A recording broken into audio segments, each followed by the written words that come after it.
반가 안녕하세요. 공인중개사법 여단아 120선 박용덕입니다. 자, 이번 시간은 94번 문제부터 살펴보도록 하겠습니다. 부동산 거래 신고 등에 관한 법률에 대해서 틀린 것입니다. 부동산 거래 신고 등에 관한 법률인데요. 자, 틀린 것을 보도록 하겠습니다.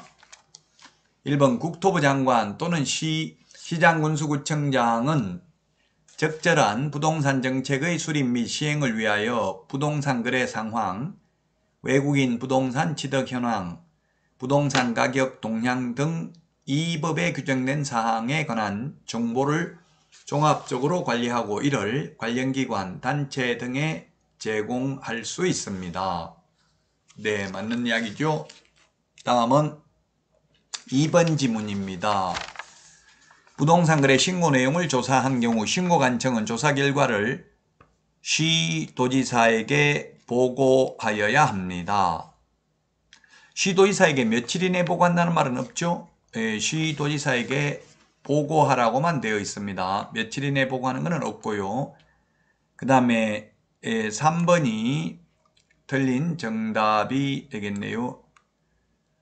네, 3번이 정답입니다. 시도지사는 신고관청이 보고한 내용을 취합하여 1개월 이내가 아니라 매월 1회입니다. 매월 1회, 1개월 이내가 아니라 매월 1회 국토부 장관에게 보고해야 됩니다. 우리 암기 프린트 50번에 4번에 있죠. 따라서 3번이 틀렸습니다. 그 다음에 4번에 신고관청은 외국인 등이 대한민국 안의 부동산 등 취득에 따른 신고 내용을 매 분기 종료일로부터 1개월 이내 시도지사에게 제출해야 되고요. 물론 전자문서도 가능하고요. 다만 특별자치시장은 직접 국토교통부 장관에게 제출해야 됩니다. 암기 프린트 45번에 11번, 12번에 있습니다. 그리고 5번 지문 보겠습니다. 4번 지문에 따라 신고 내용을 제출받은 특별시장, 광역시장, 도지사 또는 특별자치도지사는 제출을 받은 날부터 1개월 이내에 그 내용을 국토교통부 장관에게 제출하여야 합니다. 따라서 3번이 정답이 되겠습니다. 자, 다음은 95번 문제인데요. 이 95번 문제가 기출문제에 출제됐던 내용입니다. 기출문제 출제됐던 내용이다. 확인설명서 1이고요. 주거용건축물인데 기본 확인사항하고 그 다음에 세부 확인사항을 묻고 있는 거죠.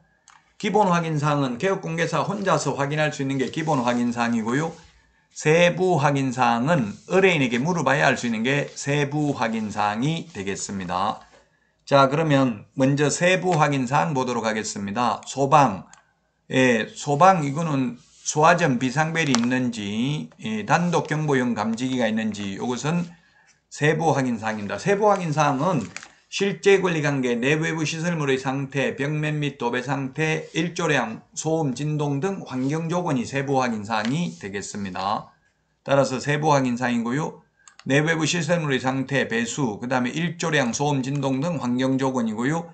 그 다음에 일조량, 진동, 환경조건이죠. 수도, 내외부 시설물의 상태, 일조량, 소음, 진동, 환경조건, 그 다음에 열공급 설비, 내외부 시설물의 상태가 되겠죠. 그 다음에 도배, 이렇게 기본 세부 확인사항은 8개입니다. 8개가 세부 확인사항이 되겠고요. 자, 그 다음에 기본 확인사항 보겠습니다. 기본 확인사항. 교육시설, 판매 및 의료시설, 그 다음에 주차장, 그리고 도로, 도대주 교판, 입지조건이죠. 도대주 교판. 대중교통이 없네요. 도대주 교판은 1의 서식에 기재하고 도대주는 2의 서식, 그 다음에 도대는 3의 서식, 4의 서식은 입지조건을 기재하지 않습니다. 따라서 정답은 4번이 되겠습니다. 4번이 정답이다. 기본 확인사항 4개, 세부 확인사항 8개입니다. 기본 사항은 개업공개사 혼자서 할 수 있는 게 기본 확인사항, 세부 확인사항은 의뢰인에게 물어봐야 할 수 있는 게 세부 확인사항이 되겠습니다. 다음은 96번입니다. 주택임대차 신고사항이 아닌 것은 몇 개인가 이렇게 했는데 이것은 아마 우리 기본서나 문제풀이책이나 요약집에도 없는 내용입니다. 그래서 한번 읽어보도록 하겠습니다. 신고사항 첫 번째, 임대차 계약 당사자의 성명, 주소, 전화번호가 아니고 주민등록번호, 외국인의 경우 외국인 등록번호 및 연락처, 전화번호도 신고를 해야 되죠. 그 다음에 임대차 목적물의 소재지 종류, 임대 면적 등 임대차 목적물의 현황, 그 다음에 디귿의 보증금 또는 월차임, 리얼의 계약 체결일 및 계약 기간, 미음의 주택임대차보호법에 따른 계약갱신 요구권 행사 여부, 계약을 갱신한 경우만 해당이 되고요.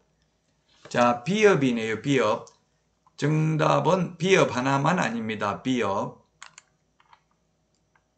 개업공개사가 거래계약서를 작성 교부한 경우 개업공개사 인적사항은 신고사항이 아닙니다. 그래서 정답은 1번입니다. 이건 아직 시험에 나오진 않았고요. 토지거래 허가도 개업공개사 인적사항 들어가지 않는다는 게 시험에 출제됐습니다. 토지거래 허가 신청도 거래 당사자가 허가 신청을 하죠. 그래서 개업공개사 인적사항은 들어가지 않습니다. 물론 토지거래 허가 신청도 전자문서로도 가능하죠. 그래서 정답은 1번입니다. 임대차 신고를 해야 되는 사항 5가지 꼭 기억하시기 바랍니다. 정답 4번이다. 해제신고, 주택임대차 신고는 개업공개사에게 신고할 의무가 없다고 했잖아요. 부동산거래 신고는 매매계약을 중개한 경우에는 계약 일방 당사자가 국가 등이라 하더라도 개업공개사가 부동산거래 신고 의무가 있습니다. 따라서 1번이 정답이 되겠습니다. 여러분 많은 도움 되셨나요? 도움 되셨다면 구독, 좋아요, 알림 설정 해주시면 감사하겠습니다. 수고하셨습니다. 다음 시간에 찾아뵙겠습니다. 안녕히 계십시오. 안녕.